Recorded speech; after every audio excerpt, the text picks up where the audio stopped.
It's the weekend and you have financial questions that need answering. That can only mean one thing. It's time for Jill on Money, the show that takes the mystery out of your finances. Here's your host, Jill Schlesinger. Welcome. It's the first Jill on Money show of August. Welcome to August. So what does that mean? It means that Mark's already celebrated his birthday, so send him a belated birthday gift. All right, just birthday wishes. And it also means that we are in the dog days of summer officially. And so you may not be hyper-focused on your money. We're going to get you refocused on your money. You know, now that a lot of these schools start earlier and earlier, I feel like maybe August is not the dog days. It may be the last 2 weeks of July that may, a lot of people writing in about going back to school. Ooh, that happens a lot sooner now than it used to. If you've got a financial question, we would love to hear from you. Our email address is askjill@jillonmoney.com. That's askjill@jillonmoney.com. And if you're on our website, which I hope you are all the time, we're posting lots of cool stuff, whether it's some of the segments that I do for CBS This Morning, past radio shows, our sister podcast, but also lots of articles. Get ready. I'm going to do a deep dive on Medicare and some of these Medicare for All policies that are being promoted. There's so many. I just told Mark I spent last weekend from basically 5:30 in the morning till 8:30 in the morning on Saturday and Sunday, diving into these things, rolling up my sleeves so you don't have to. I do that work so you don't have to. Isn't that nice? So I'll put that article up. I'll make sure I get that over to you, Mark, so you can have that and post it up. Let's go out to a caller. It's Aimee, who's on the line from Mississippi. Aimee, Mark and I think you may be our first live caller from Mississippi. How do you feel about having that honor? Wow, that's really cool. Isn't it? You're the best. So tell me what is going on and how I can help you out. All right. So I have returned to college. Great. I work as an MRI technologist here on the Mississippi coast, and I'm hoping to become a physician assistant in about 3 years. 3 years. Got it. Yeah. So I have about 2 more semesters to go, and if I stay here in Mississippi, then cost of living is way cheaper than many other states, but wages are lower. How much lower? Wait a second. Wait. Tell me about that. Let's just talk about that difference. Let's just compare it to a place where you might actually move, where you say, okay, I could stay in Mississippi, or where would be a place that you'd like to live or you're familiar with? What's in contention? I previously lived in Houston and really liked it. Mm-hmm. But recently I took a trip out to the West Coast and thought it was fantastic in the Portland area. Okay. All right. So that's an expensive area. I get that. I don't have anything really that I'm pretty mobile. Okay. Fair enough. Okay. So let's say, and are you single or married or partnered or anything like that? Single. Single. Okay. So let's just pretend, we'll do a little back of the envelope math. So let's say you stay in Mississippi, you become a PA. How much do you think you would earn? Not the first year, but let's say, what's mid-career? What do you think you'd be earning?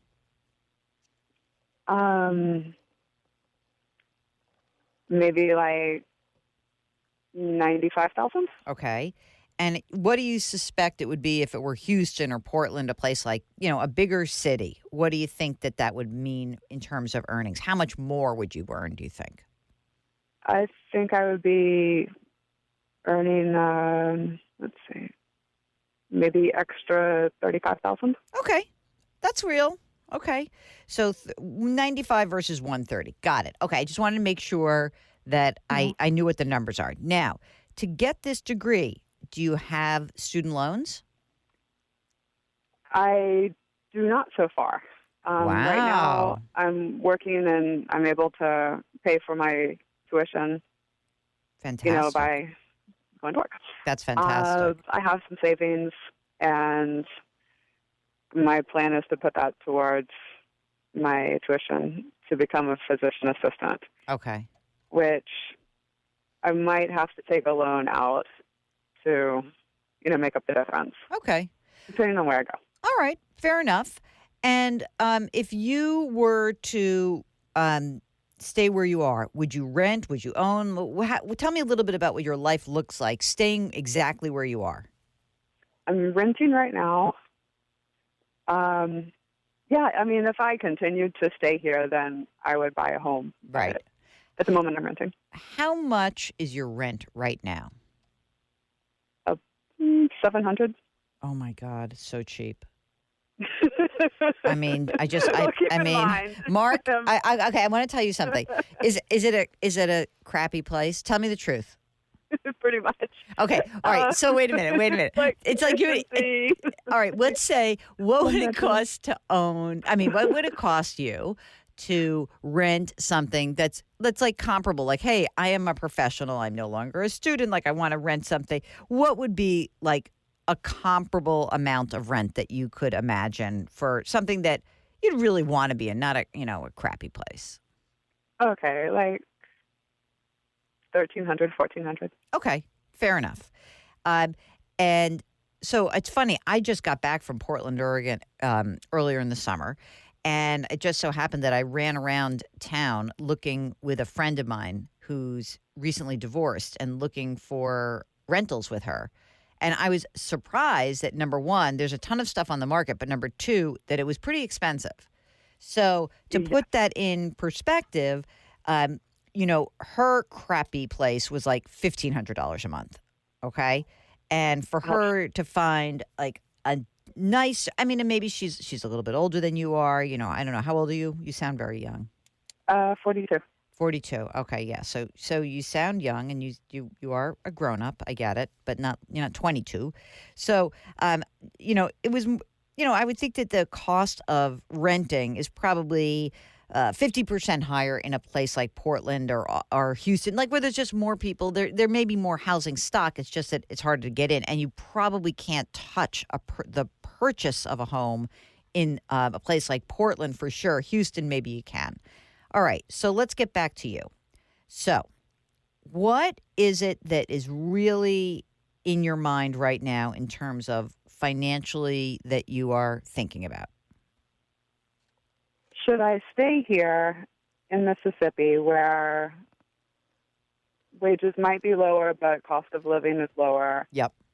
And what would be the long-term effects of that for retirement? Like, as far as Social Security, paying, into like my IRA. Yep. I'm thinking if I'm earning more money, am I going to be receiving more money later? Social Security or that's investment? I love that question. So let's hang on the line, and then let me do a little work in between during the break so I can check out how this really could impact in terms of your retirement. And we'll come back to Aimee and her retirement question. It's Mississippi versus Houston versus Portland. You are listening to Jill on Money. If you've got a financial question like Aimee, give us a holler. Ask Jill at JillOnMoney.com. We'll be right back.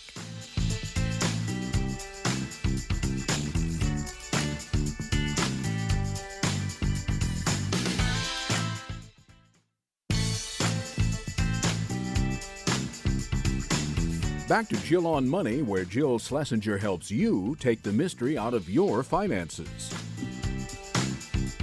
You're back. It's Jill on Money. And we are delighted to continue our conversation with Aimee from Mississippi. If you, like Aimee, would like to get on the program, hop onto our website, JillOnMoney.com. Click Contact. It's in the upper right-hand corner. And send us a note. We'd be delighted to get you on. Okay, Aimee, so here's a little bit of what I think is good to know. Number one, if you stay in Mississippi, obviously your total cost of living is going to be lower. It's not just the housing, which is the first impact, but like everything's going to be cheaper, right? And it's not going to be so much cheaper, but it's going to be cheaper. I mean, I think that I'm going to guess that differential from the mid-career $95,000 that you could earn in Mississippi and the 130 in Portland is exactly how much more you'd need to earn in Portland to live the same life. Okay? So what I think would happen is if you said, I really want to stay in Mississippi, I love it, and you said, but, I'm not going to make as much money, your Social Security would be a little bit lower, but you'd probably have more money to put away into retirement, just yourself, in whatever plan you're going to be in. Versus in Portland, you may not be able to max out all of your retirement benefits as quickly, but you would be earning more in terms of Social Security because right now the Social Security wage base is, I think it's about $133,000 just about. So you pay into the Social Security based on $132,900 of earnings, and that is what builds up your Social Security benefit in the future. So what does that mean? It means, I hate to tell you this, I don't think that there's a huge financial incentive one way or the other. Now I'm going to turn back to you and say, where do you want to live? That's an excellent question. I mean, I think this is what I would say. Let me just, I'll pop in before you answer that. For right now, while you're still working towards that PA, I would stay where you are. I think that being in Mississippi is huge benefit for you. You're living cheap. It may not be exactly the best place in the world, but it works while you're getting this degree. Then, sounds good. Right? Then what I do think is really important is that you look ahead and maybe not in a year from now, but like in a year and a half, you start looking around and saying, what is it exactly that I think is going to make me happiest? Staying here for a while, renting, getting my feet wet in this profession. I mean, it would be kind of hard to move cross country for a brand new profession, and that might be extra pressure you don't need. So I think you stay where you are for now, and then you'll be able to have lots of different options. I mean, PAs are in great demand, so you're very smart to do this. And maybe you find that when once you have this PA in hand, you may be looking at lots of different options. Maybe you can work. Maybe you're going to find that going to Houston, the cost of living is a little bit more than where you are, but you can get paid a lot more. So I think if you can be flexible and be open to it, we're along for the game. Well, let's go. Thank you. I feel so much better. That's Do you have news for me? Yeah, I mean, it's really nice because in general, when I get these kinds of questions, I'm much more inclined to say, well, tell me what you want to do. If you want to do it, then we can make it happen. But I don't think it's sort of like people say to me like, oh, should I wait to have a baby? I'm like there's no one who's financially ready to have a baby. There just isn't. So, if you want to have a baby, go have a baby. And if you want to move, go move. But you're going to have a lot more information in 18 or 24 months than you have right now. And it's not a big enough differential that I would say, oh, my God, you got to do it. Sounds great. All right. Anything else on your mind? That's pretty much it. Great. You summed it all up. Thank you so much, because I've been thinking like, hey, which is something I need to move now, or should I be staying here and just finishing out what I'm doing? And no, this is great news. Great. Thank you so much. Fantastic. Thank you so much for touching base with us, and we are really we're cheering for you. So, and thanks for being the first caller from Mississippi. You did great. You're welcome. All right. Take care. All right. I like that one. $700 a month. I think there are garages that cost more than that in New York or San Francisco. It just shows you that, it's just amazing. But I think you just live where you want to live. All right, Joanne is sent an email to us. I want to thank you for your recent column on Roth IRAs. It reminded me to check my eligibility to contribute after receiving a one-time lump sum payment in 2018. And as it turns out, I had exceeded the income limit, and I am now in the process of withdrawing the 28 contribution and earnings. Had it not been for your timely column, the deadline for filing an amended tax return would have passed, and I would have been subject to the 6% penalty for possibly many years. Oh, I'm so glad that worked out. That's awesome. Way to go, Joanne. Okay. This is a person who has two first names, and I'm not sure which name it is. So, do you see that name? Which one would you say it is, the first or the second? All right. Could be wrong. Harold writes, I've been making Roth conversions conservatively since my wife retired in 2015. I still have substantial amounts in our IRA and 401k accounts. I will be subject to required minimum distributions in 2 years. My wife will be subject to them in 3 years. My question is, how aggressive should I be in conversions over the next 3 years prior to the time we take out our required minimum distributions? Here's what they got. 220 grand that's in plain old joint liquid funds. Roth IRA, 190 grand. A thrift savings plan, about 600, and then a thrift Roth, 180, and then spouse has 257 in a Roth, 1.6 million in a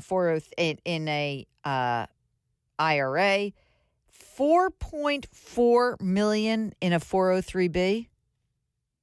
Holy smokes. Okay. I had to take a breath there. That is a lot. Okay, here's the problem. You got to get busy. You got to take more of this. You have to try to convert more of this. Because just your wife's required minimum distributions are going to throw you into a pretty high tax bracket. So I would try to get as much as you possibly could. Right now, you make $62,000 a year. They're both going to have he's going to have a pension. She's going to have Social Security. I mean, there's going to be a lot of income here for a while. So let me just pull out my handy dandy Ed Slott piece of paper, which has the 2019 tax brackets in hand. Okay.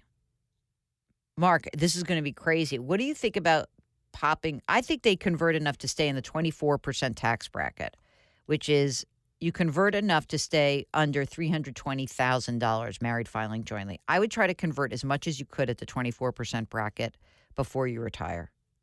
I mean, you could almost go up to the 32%, but I'm going to say do the 24%. Let's do that. Oh, my God, so much money. I don't know what they did. That is a lot of moolah.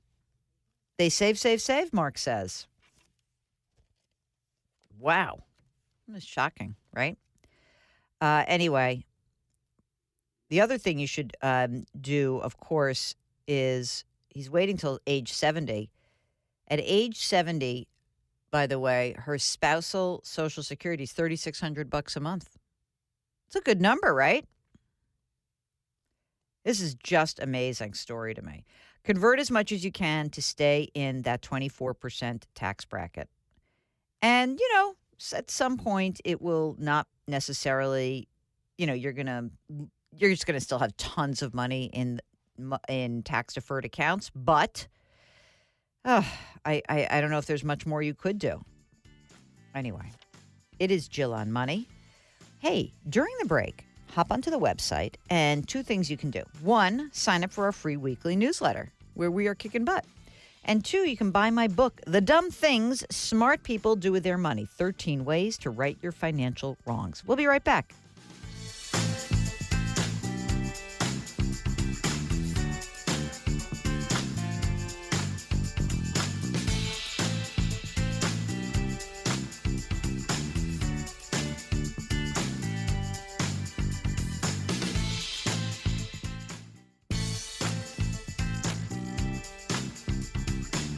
Back to Jill on Money, where Jill Schlesinger helps you take the mystery out of your finances. You're back. It's Jill on Money. If you've got a financial question, we'd love to hear from you. The email address, it's askjill@jillonmoney.com, or all you have to do is go to the website, jillonmoney.com, and click on the Contact Us button. That's what Sarah did, who said that I was listening to one of your podcasts and you were inviting listeners to suggest some financial words or terms to consider for the ABCs of financial literacy. Passive investing. Or tractable. I don't know what tractable. What's tractable investing, Mark? I'll have to find that out. Anyway, maybe a topic for a future show. Maybe. I'm enjoying your book. Thank you for educating us. Thank you, Sarah. If you want a copy of the book, by the way, just go to JillOnMoney.com. You can do that easily. Click on the book. All right, more questions. From Mark. I'm 36 years old. I have $80,000 in a traditional IRA, and I'd like to convert it to a Roth IRA, but I do not have the cash to pay the taxes now. The long story, there's a lot of stuff in here. The question is it make sense? Would it make sense to make the conversion now using money in a traditional IRA to pay the tax? No, it would not. So no, until you have the money to pay for a conversion outside of the account, do not do it. Okay? Justin writes, I'm looking for guidance, but maybe more. My wife and I have full-time jobs, providing a W-2 at year's end. We also have a few 1099 jobs. Wow. Between the two of us, the 1099 work, $85,000. Over the last 5 years, we have also made a habit of buying a home, living in it, and upon moving, renting it and buying a new home. So here's our newest situation. We own 2 rental homes. We live in a duplex. One half will be rented by tenants. We have bank accounts that our tax funds go into. And in these same accounts, we get anywhere from 4 to 8 deposits from the 1099 work each month. Additionally, we are soon to now have 3 separate rents checks going into the same account. What's the smartest way to organize all of this? We have a budget. It helps. More sense to set up a separate account for all the non-monthly regular funds. A business account is just something we might consider forming an LLC, an S Corp, or a C Corp. They make about $250,000 a year. Yeah. I kind of like the idea of like maybe the real estate money is handled separately. I guess it kind of depends. I don't know. I feel like the real estate money should have its own account. And then the 1099 income from the outside jobs has its own account. And then there's a personal account. I think that's how I would do it. I'm not sure you need to do an LLC, but you should talk to your tax preparer or accountant to see if it makes sense to have another tax entity own or have that as the entity for the real estate. Interesting, though. Good problem to have. All right. Grant loves the show. Says, I'm 54, 30 years in public school teaching, and 4 kids, a wife who likes credit cards and European vacations. I was thrilled with your topic of student loan debt. I enjoy your common topics. People with $750,000 and $350,000 in that. It doesn't help me. It never does me any good. I need to find a show where everyone is trying to figure out how to make paychecks pay for life. Anyway, my 25-year-old is buried in student loan debt. Got $160,000 in loans. Hello to the. I mean, I don't know how you if you're in public education, how do you let your kid have $160,000 in student loans? Mark. He goes, I'm sorry, Grant, but really, I don't know what to say to people who are willing to assume this kind of debt. I cannot stress enough that this is ridiculous. You need to focus on that. He writes, I teach that history is a cycle, the 1820s, the 1920s, the 2020s. I'm happy for your wealthy listeners. My parents fit that category. This college scam, it's a tidal wave of a generation that won't buy anything for 120 months. You're wise to address it. I urge my kids to listen, but then you are back into the $500,000 crowd. Hey, Grant, call the show. You want to talk about this? I'm happy to talk about this. There's not a lot to say except stop putting your kids in the position or at least guide them not to do this. I mean, I don't know what to say when people say to me, you have to talk to what more can I say? You've already made the bad decision. I don't know why. I mean, I guess let me just go back to this for 1 second.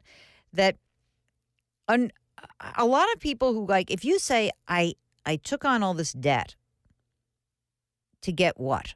What kind of degree did this kid get? Under what circumstances did we ever think that having basically having a mortgage is worth it? All right. Let me shift to someplace where I may be able to guide you a little bit better. Paul's looking for advice on how to save more money for retirement. My goal is to retire at around age 55. My biggest issue is the Colorado public employee investment options aren't good enough or charge too high a fee compared to Vanguard. I want to roll all my investments into a Vanguard account, get better performance. My big issue is can I begin withdrawing from a Vanguard account at age 55? I estimate an account and my portfolio would be sitting at least $600,000 at age 55. That's all I need because I'll be inheriting a few things. Mark, what's the 55 rule? I think that you can start taking money out of a retirement account at 55 if it's substantially equal payments over the course of your actuarial lifespan. And it's not used that often. Because it's sort of little known. I'm going to go look up the rules while we're during the break, and I'll come back and I'm going to give them to you. How about that? Retirement account withdrawals at age 55. That's what we're going to look up. Okay? You are listening to Jill on Money. Sorry I got a little hot there about that. I want to talk to everybody also, but I want everyone to use their brains when we're making these decisions for our kids. If you have a financial question, a comment, or a concern, give us a holler. It's Ask Jill at JillOnMoney.com. We'll be right back.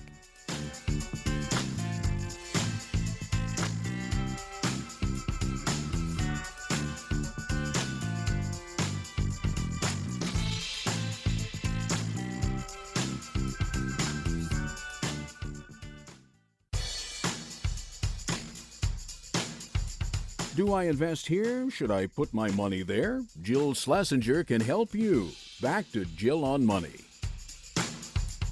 You're back. It's Jill on Money. And if you have a financial question, we'd love to hear from you. Ask Jill at JillOnMoney.com. So Paul asked a question about his retirement account and about retiring at age 55. And he's got a Colorado state plan. And I mentioned something called the rule of 55. And so I'm not sure this even applies to you, Paul, but I just want everyone to know this, that there is a provision that allows workers to draw on their 401k or their 403b assets prior to 59 and a half. It's in IRS publication 575. It's called the Rule of 55, kind of generally speaking. And this is really an interesting thing because what you can do is you can withdraw. This allows you, if you retire, quit, or are fired at age 55, to withdraw without penalty from your account. And it's only funds from a 401k or a 403b, not if you roll it over. So you cannot roll the money over to get access to it. This is incredibly important because Paul's question was about the idea of, well, if I rolled it over to Vanguard, what would happen? Now, the thing that I don't know is if I think you have a 457 plan, because it's a state plan, and usually a 457 plan is a state or a local government. So I think what you need to do is contact your plan provider and ask if, what are the withdrawal rules? It may be that you're stuck with lousy products and investments, and you're just going to have to live with it. I think that might be it for you, Paul. So unless you want, because you really want to make sure so let's get the rules about your current account, and then let's make a decision after that. So let us know what you got, and we can probably help you out. All right. John says, our son recently graduated from college. He received a $5,000 tax refund for 2018. He's got $12,000 in student loan debt that he needs to start paying in 6 months. Should we tell him to apply the $5,000 towards the loan or invest it? No, pay off the loan. Pay off the loan. That's it. That's easy. Pay down the loan and then have him jump on paying the rest of it down as quickly as possible. Karen writes, I'm not educated on retirement plans, and my retirement plans are that I can retire at any time depending on how my work changes. I'd like to know what you think about converting some of my IRA into a Fidelity annuity for monthly income. I've heard negative thoughts on annuities, but the rep from Fidelity said they've got better plans. I'll only have $1,400 a month in Social Security before health insurance comes out of it. I've got $600,000 in my 401k. I also have I also have $100,000 in a rainy day fund. Fidelity is recommending that I put $207,000 into a single premium annuity, and that'll get you $1,000 a month. I would like to have $2,000 a month if possible. I'm married. I keep my finances separate from my husband. My husband has his rose-colored glasses on. My glass is always half empty. Please advise. I've got a fear of running out of money. I think, look, this might be okay for you. And it may be that a lot of these low-fee annuities could be helpful to you. But you know what I would suggest? I'd get a second opinion, because the Fidelity guy or gal is not necessarily understanding your entire financial life. So I think that what you might want to do is go pay someone to do an analysis. That would be important to get confirmation whether or not this could be a good idea for you. Go find an advisor. Go to NAPFA, N-A-P-F-A, napfa.org. Check it out. David has been listening to the show for a few weeks, and he says, you are a terrific thinker. I'm hoping for some career advice. Mark's laughing. I don't know if he thinks I'm such a terrific thinker. Okay. I moved to the United States when I was 8. I sound like a native English speaker. I started working in a retail bank. I work as a private bank relationship manager at a subsidiary of MUFG Mitsubishi. That's the MUFG. I'm finally being awarded my bachelor's degree, woohoo, in finance. I'm hoping to take the CFP exam in December. My current salary, $100,000. And my total income is between $130,000 to $200,000, depending on sales. No debt. I've got $130,000 in retirement accounts, $100,000 outside of retirement account.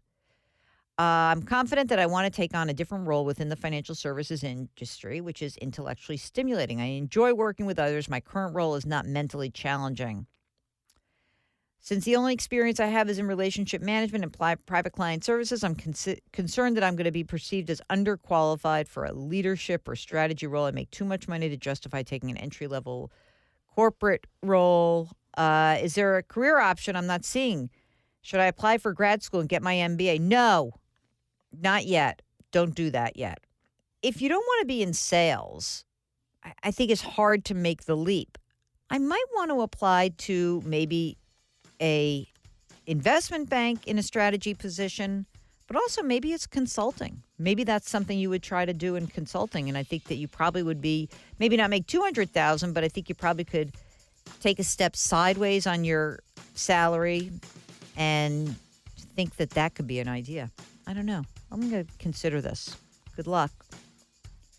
It's Jill on Money. If you've got a financial question, send us an email. It's askjill@jillonmoney.com. We'll be right back.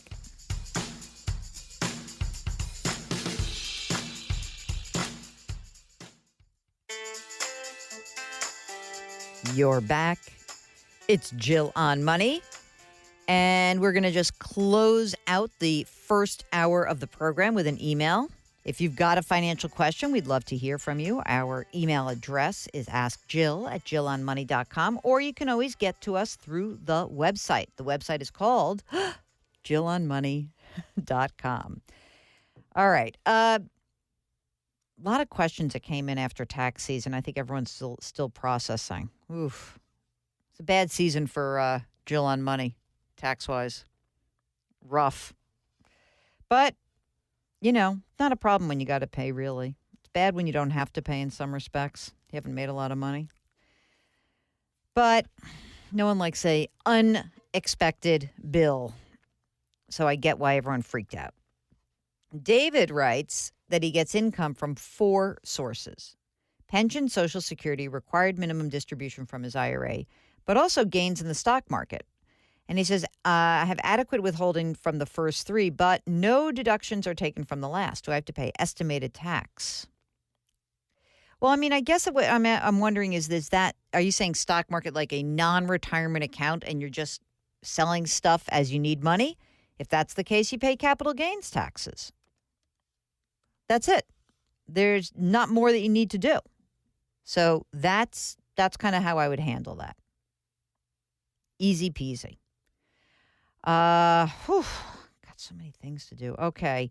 Laura has two 401k accounts, and she wants to know, do I need to take a withdrawal from a 401k account individually, or can I do one for both? You got to do them individually, actually.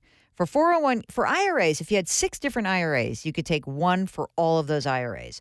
But with a 401k, you must withdraw your required minimum distribution from each of those, Laura.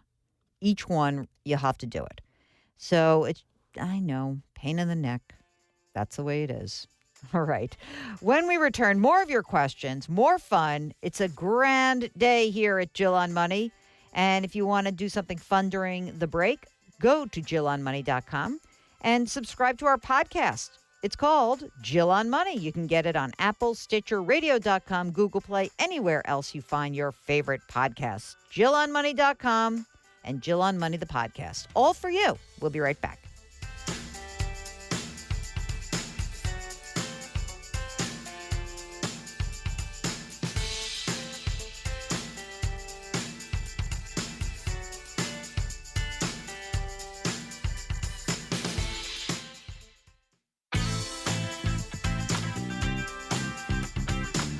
It's the weekend, and that can only mean one thing. You're listening to Jill on Money, the show that takes the mystery out of your finances. Here's your host, Jill Schlesinger.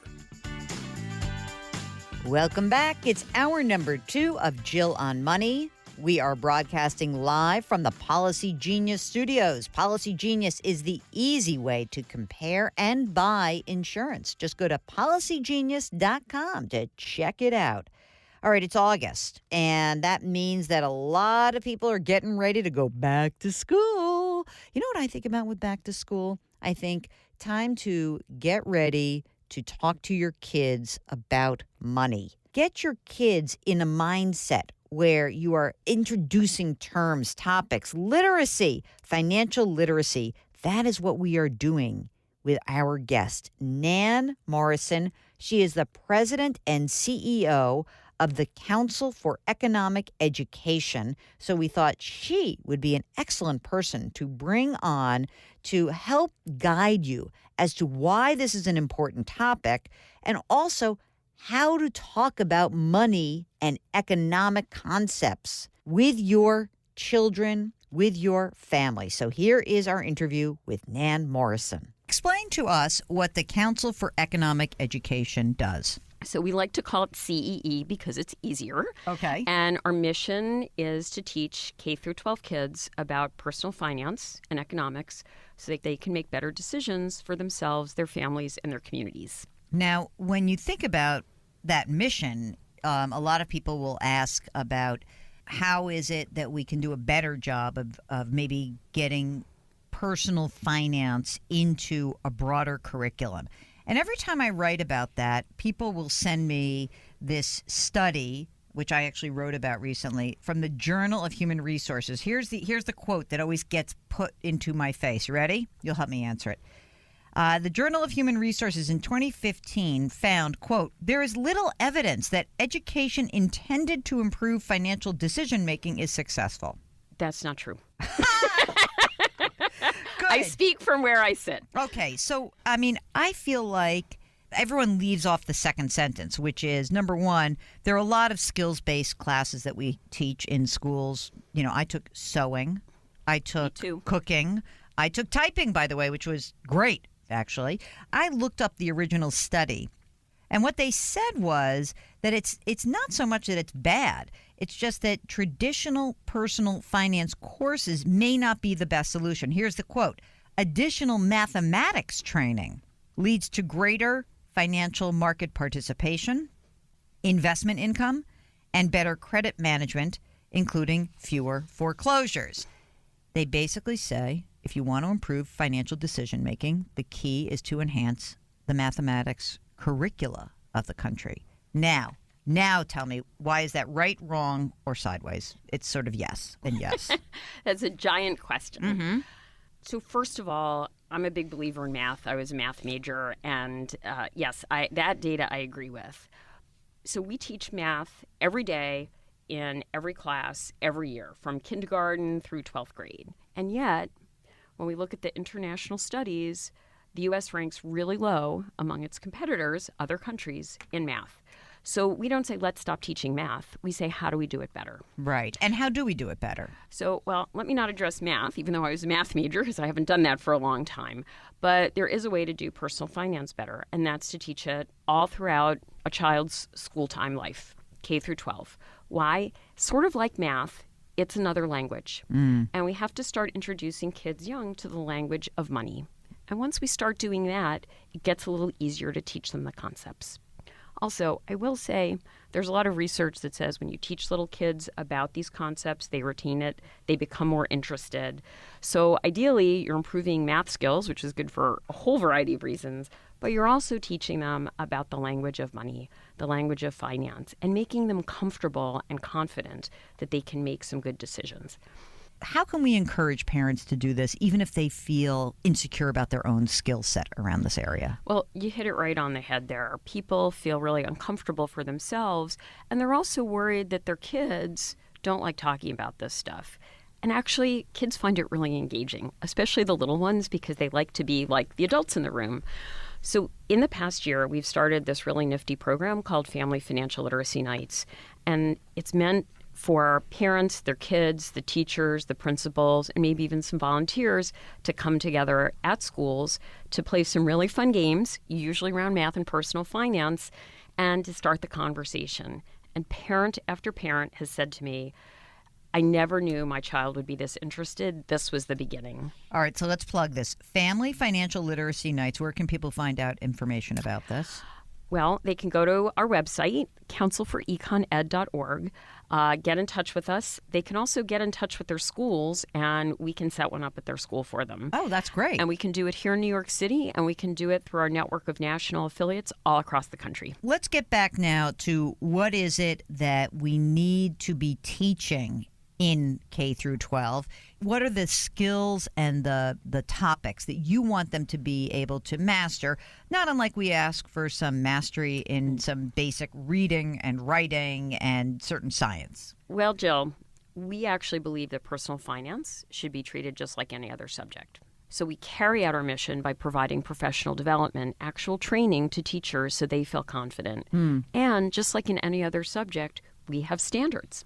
And those cover the basic topics that you would expect from personal finance. So we think that kids should understand about savings, about investing, about insurance and risk, because certain investments are riskier than others. We believe that they need to understand about taxes and their paycheck. So all of the kinds of things that you would guess, it's really not that complicated. One of the most important things that we want our students to understand is the concept of compound interest. I think that is huge. I would say that compound interest and time value of money, just a basic level of statistics, like just even understanding what probability means. If we could get that, I would be so excited. We talk about that we need to really have these conversations with our kids. When is the good time to do this? I had heard anywhere as young as age 3, we can start talking about rudimentary money concepts. Is that true? You can start talking to your kids about anything when they're little. In terms of money, every time you have a transaction, it's an opportunity. Somebody told me they were buying a refrigerator and they took their kids with them because the little boy had been hanging off the refrigerator handle and breaking it, and the parents wanted him to understand just how expensive a refrigerator was.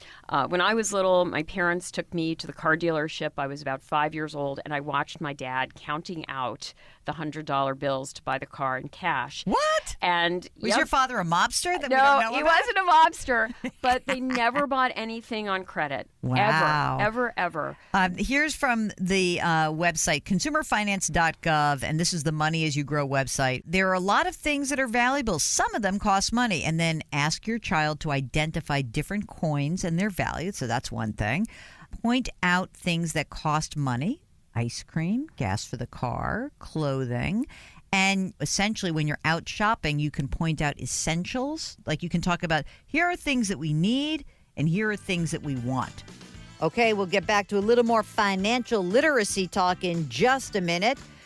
If you have a question, we would love to hear from you. Our email address is askjill@jillonmoney.com, or when you're on the website, jillonmoney.com, you can just click the Contact Us button. Hey, while you're there, sign up for our free weekly newsletter. It's free, and it's weekly, and it's fabulous. We'll be right back.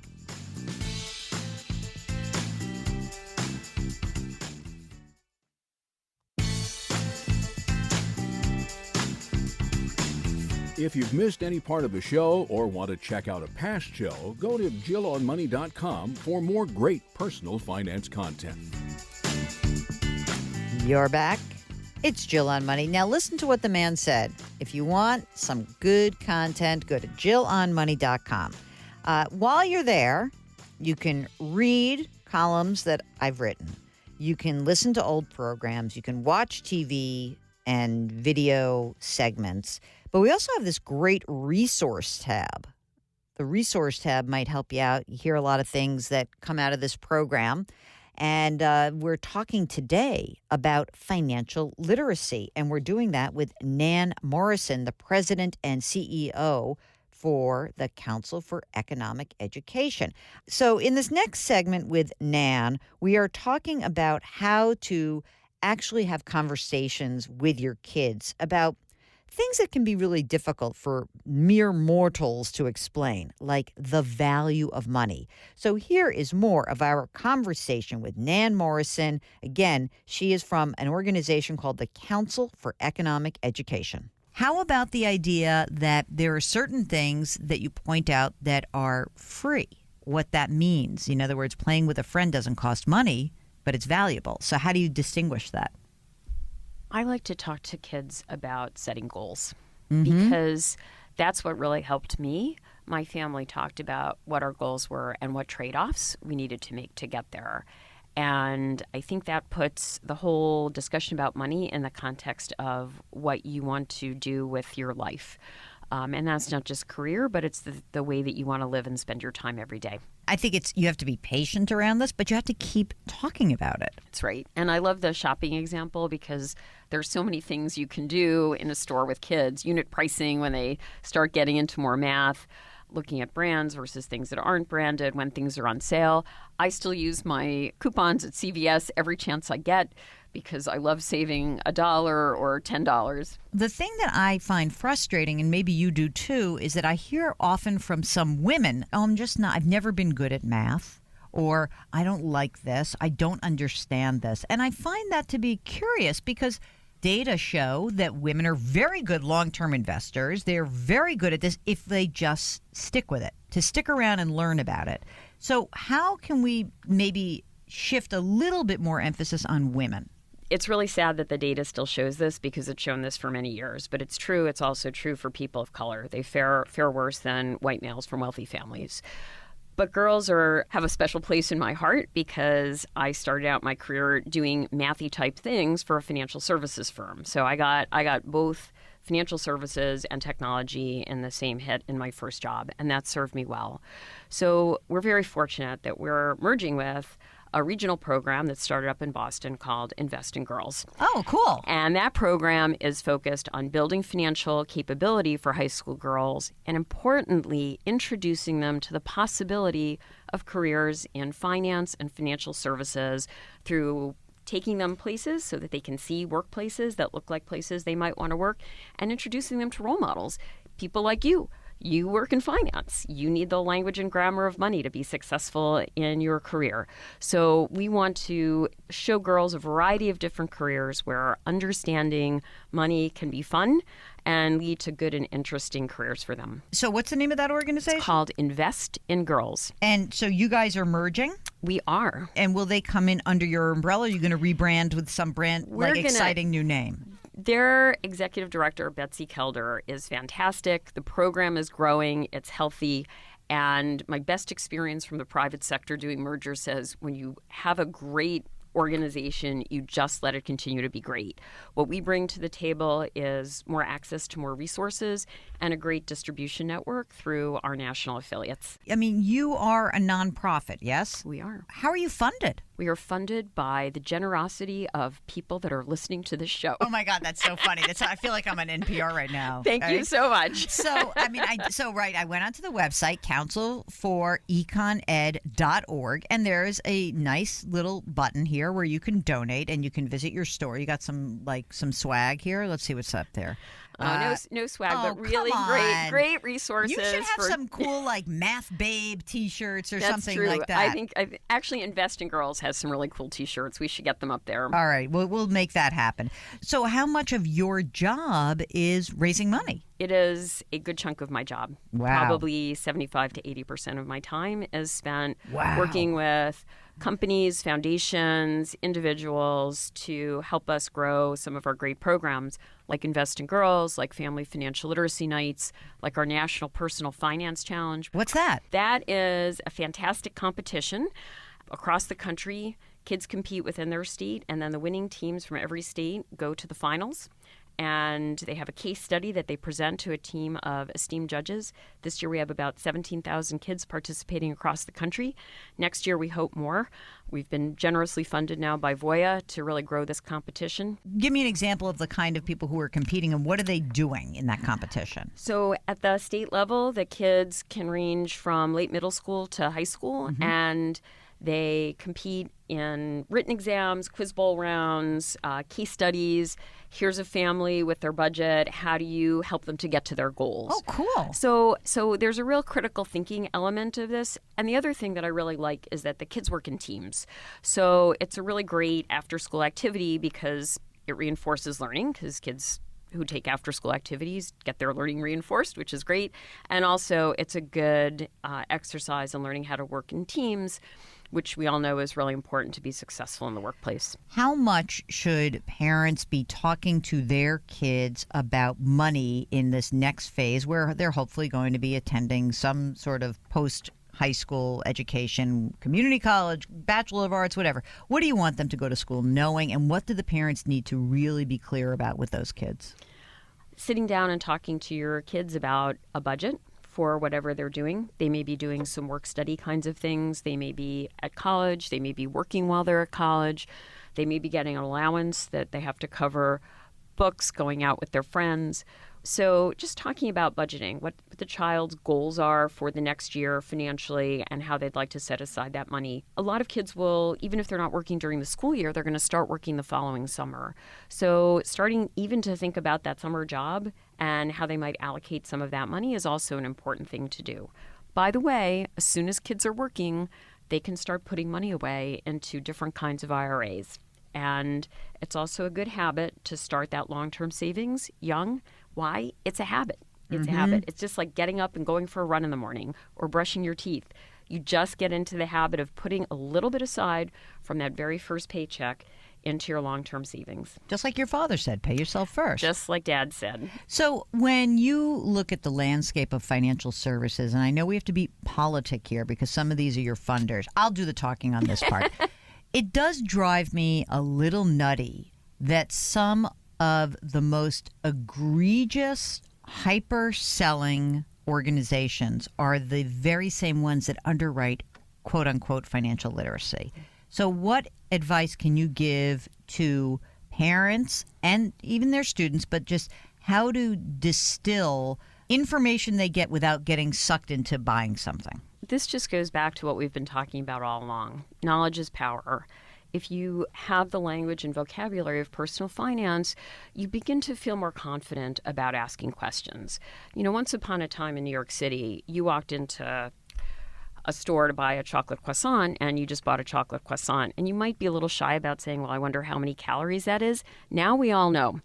So you don't have to be afraid of asking the question anymore. And you know that you just blew this morning's run by eating 300 calories of a chocolate croissant. 300? I don't know where you're getting your croissant, but I'll tell you what, I think if I got 300, I might eat more of those. So I think just having the knowledge to ask questions is probably the most important thing. And if it seems super complicated, it probably is. Because when you get right down to it, a lot of this stuff that most people are investing in or doing isn't that complicated. And, ask a friend, ask a family member who you trust.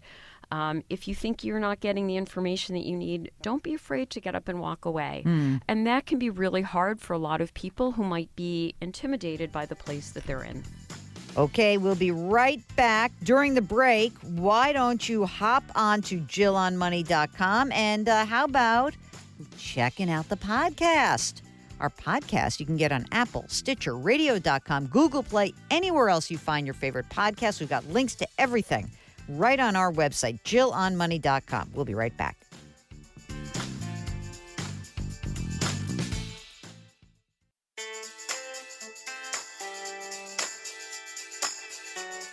Twitter, Instagram, Facebook, YouTube, she's all over the place. Go to JillOnMoney.com to find it all.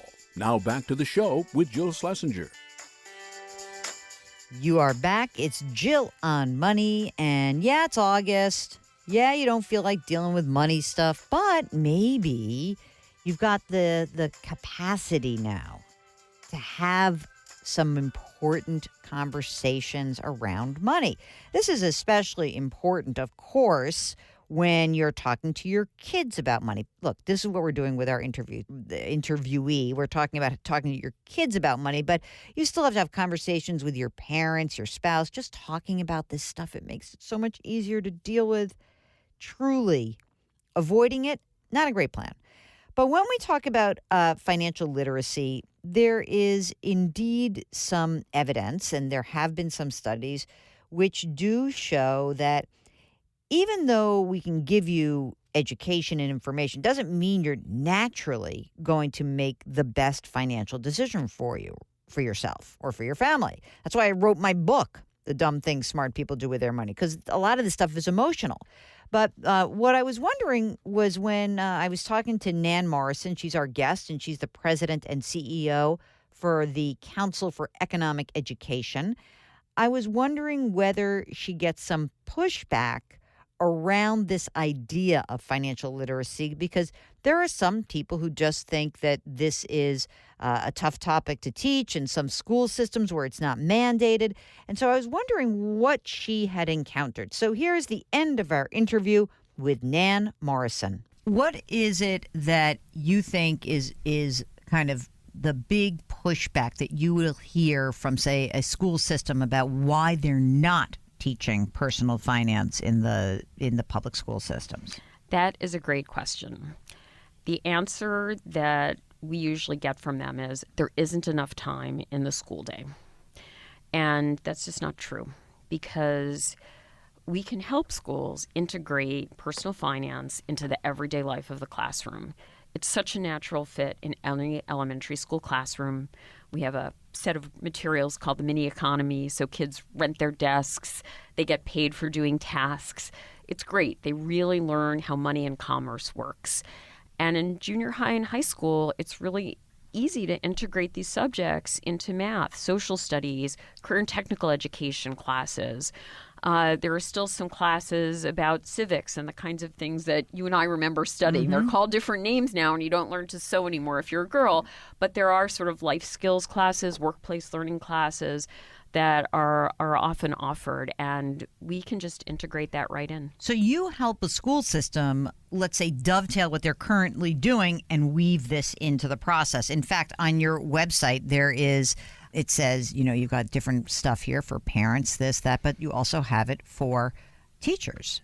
Yes, teachers are a big audience, and we can help them with lessons, with helping to integrate into the curriculum. In fact, we have a whole website just for teachers. It's called Econ Ed Link, and that has tons of free resources. Our standards are on there. Teachers can create their own quizzes. It's a real educator website, and we're very proud of it. We have almost 1 million visitors every year. So it's really widely used, and we keep investing to keep up with the needs of 21st century teachers. Someone said to me who is in education, if they're not testing for it, the teachers will not teach to it. Is that true? I don't want to get into that testing debate. I would say for us, a lot of the teachers that come to us are teaching in Title I schools. Those are the low and moderate income school districts. And they come because they know that this is an essential life skill for those kids. You know, we spend so much time trying to help kids to understand that there's a bigger world out there, to get them educated, get them jobs. And then we forget to teach them what to do once they're earning money and they get into trouble. Shame on us. Yeah, that's so hard. So you've worked in now nonprofit land for how long? 9 years. Do you miss anything from the private sector?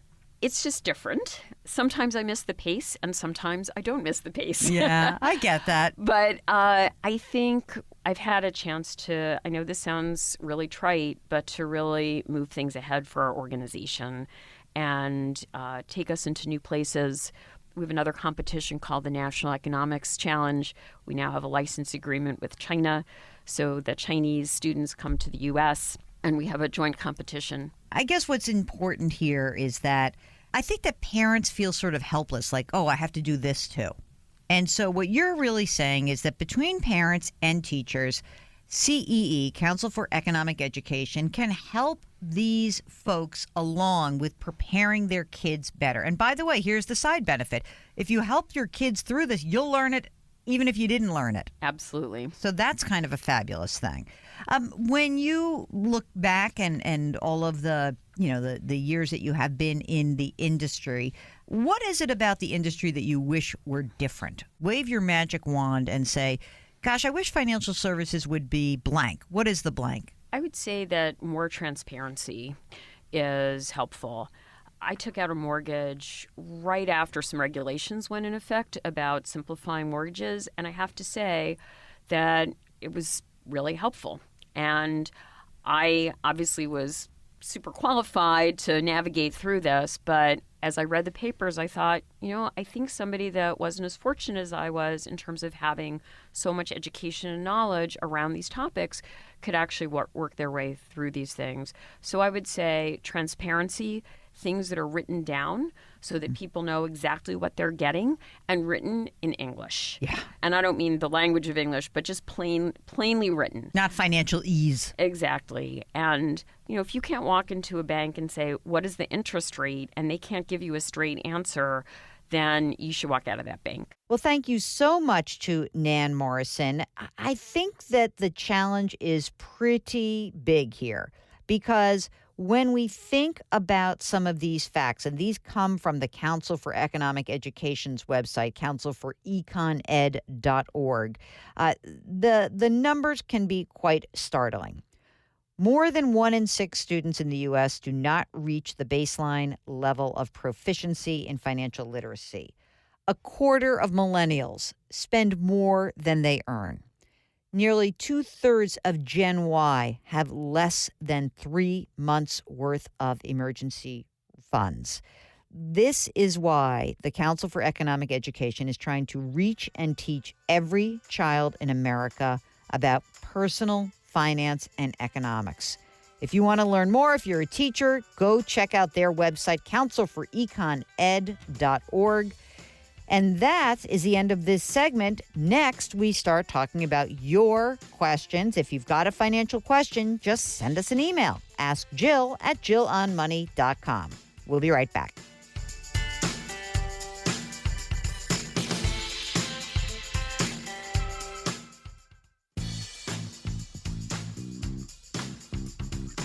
Welcome back to Jill on Money, where Jill Schlesinger takes the mystery out of your finances. You're back with Jill on Money. If you've got a financial question, we'd love to hear from you. All you have to do is send us an email. Ask Jill at jillonmoney.com. All right, that is what Randy did. So, Randy listens to us in Wisconsin on WCCO Radio. Love your program. You've got simple but down-to-earth suggestions. Don't go crazy on people suggesting 15 different things they need to do. I know you typically poo-poo questions on life insurance, but can't life insurance also provide a reasonable return as a death benefit that's tax-free? I'm 63. My wife is 65. We've got no debt, a regular and summer home, $2 million saved for retirement. We've had 3 life insurance policies for many years. The total death benefit is now $365,000. We paid an annual fixed premium of $5,097. The death benefit increases. So they paid about, let's say, $5,100 a year, cash value, blah blah blah. And do I have problems using life insurance policies to create tax-free returns for our children or grandchildren down the road? No, you have them already. The real question isn't like what you do with if you have a huge policy that's already been invested in and you've got it. I don't think you get rid of it now. The question is, was that the best way for you to achieve the end goal? And, maybe it was for you guys. My guess is probably not. But life insurance proceeds are part of your taxable estate, but there's no income tax associated with it. And if your estate is not more than $22.4 million, you don't have to worry about it. So I think it's fine. It's totally fine. I actually love life insurance. So that's, the misnomer here. It's just that I don't think it's not the tool that solves every problem. All right, here's Aimee, who is very excited because she's the 41-year-old former software professional turned stay-at-home mom, and she was asking about conversion to a Roth IRA. And she said, even though I am not working, I would like to continue planning for retirement and optimize our tax situation. We can't afford to fund a Roth IRA for me out of my husband's current income, but I do have some extra funds from the time when I was working that are invested in individual stocks and index funds in a taxable investment account. I know you can't directly convert to a Roth IRA, but would it make sense to sell some of the investments each year, pay the capital gains, and reinvest within the Roth IRA so that the taxes are paid once and for all? I think that that's actually okay. Is there a risk in doing it? Well, I mean, the risk is that maybe no, I don't think there's huge risk. I mean, actually, I think it's fine. Again, not knowing all the details, I think that that's fine to do that. I obviously would not want you to go crazy. But if you have some money, maybe you have, if it's all capital gains, obviously you could weigh gains against losses. And also maybe give up on the whole individual stock thing. Maybe it's a way to kind of take some money off the table and do that. I don't think there's a problem. Just keep the money that you need to pay your taxes set aside. And I think that'll be, worth your while. Okay?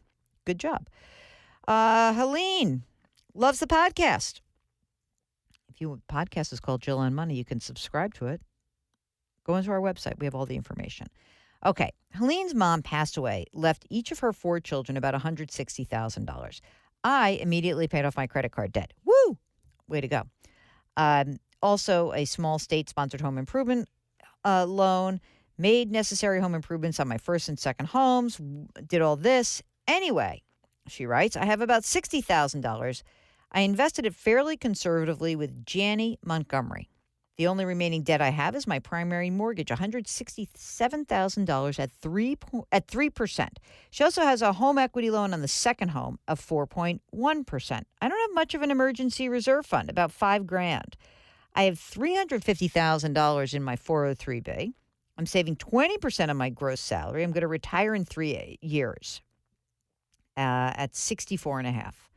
I'll have a pension from my husband's railroad pension, and he's been deceased since 2010. I currently receive a survivor's VA pension, sporadic gas royalties. So let's see. My income versus expenses. She's got everything.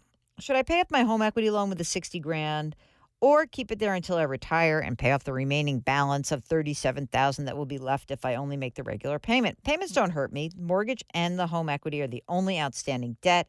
I am still able to save beyond my 403B. So this is all good. So here's what I think.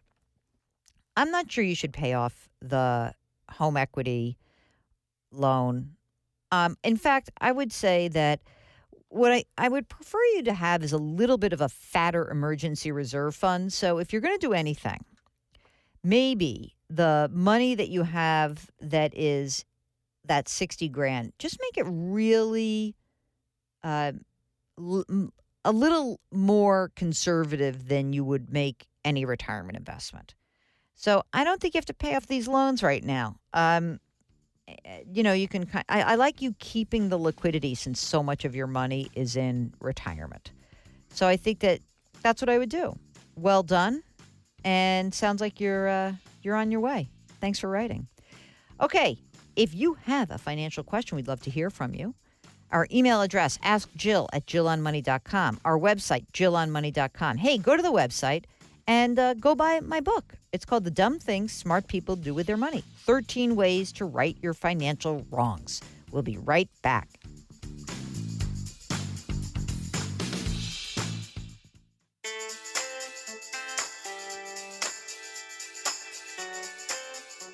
You're back. It's Jill on Money. And before we finish up the program, I want to make sure we get to a few more of your emails. Here's one from Lorenzo about Fundrise, which is a big advertiser on podcasts about REITs. I would not do this. I don't know why people no. I don't know anything about the company. I just think that there are other ways that we can get you to invest and be smarter about that. Okay? Melissa says, my husband always did our finances. He refinanced our homes every couple of years. I now have an adjustable loan. It's based on the LIBOR index. I had to really search to find the terms. Anyway, the question I have is that I see that the LIBOR index will not be used by mortgage services. How will I know that the mortgage service company is treating me fairly? My husband died back in 2011. Well, LIBOR is going to be replaced by another index, and they'll let you know what it is. And when they let you know that, then what you need to do is let me know, because that, to me, is certainly something to keep an eye on, okay? And last but not least, Kate says, I heard one of your callers use the 10 times salary as a rule of thumb for sufficient retirement savings. Does one include a paid-off home in this calculation? Or any retirement projection for that matter? Thanks. No, I don't actually use a home in my projections in terms of retirement savings. In other words, the house is paid for. All you have to do is include the fact that you don't have to make a mortgage payment, but that's the only thing. And I don't like those rules of thumb anyway. I'm all about doing financial planning and crunching a few numbers yourself. And if you want to do a little number crunching yourself, go to our website. It's jillonmoney.com. Go to the resource section. And there we have a couple different ways to try to help calculate your retirement needs. The paid calculator, ES Planner, is one of them. The ballpark estimate is the other. So check that out. All right, that's it. That is the show. And we have been broadcasting live from the Policy Genius studios. Policy Genius is the easy way to compare and buy insurance. If you have any questions during the week, just give us a holler. Ask Jill at jillonmoney.com or go to the website, jillonmoney.com. Click on the Contact Us button. We will be happy to help you out. Have a great week. We'll talk to you next weekend.